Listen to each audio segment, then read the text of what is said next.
আচ্ছা আমার ম্যানেজার এই সব এই যে সিনেমায় তোমরা দেখো না বলিউডে বিশেষ করে একজন অ্যাক্টরের ম্যানেজার থাকে, স্টারের ম্যানেজার থেকে সে ফোন তোলে এবং হিরোরা কথা বলে না, তার ম্যানেজাররা কথা বলে।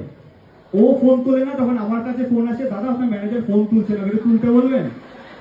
মা কালীর দিব্যি বলছি, আমি আমার কেরিয়ারের দিব্যি খেয়ে বলছি। এবং ওকে ফোনে পায় না, কারণ আগে থেকে আমার ইনস্টাগ্রামে ওর নাম্বার বা কিছু দেওয়া আছে। তখন বলে দাদা হ্যালো, আমি বলি হ্যালো দাদা, অঙ্কুশদা বলছেন তো? হ্যাঁ শুনুন না, আপনার ম্যানেজার ফোন তুলছেন, আপনি একটু বলবেন ওনাকে ফোনটা এটা তোলে, আমার একটা ইভেন্ট আছে কথা বলার ছিল। মানে ও তুলছে না, দাঁড়ান দাঁড়ান, রাখুন রাখুন রাখুন, আমিও বলি। তারপর ওকে ফোন করে চারটে কিস্তি দিয়ে বলি ফোন তোল, ম্যানেজার আমাকেই টাকা করতে হলে আমি ম্যানেজার হয়ে যাই তোর।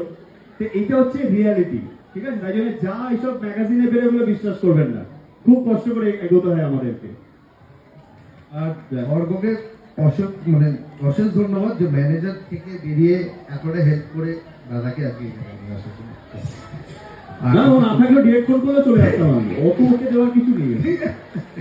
ঠিক আছে দাদা।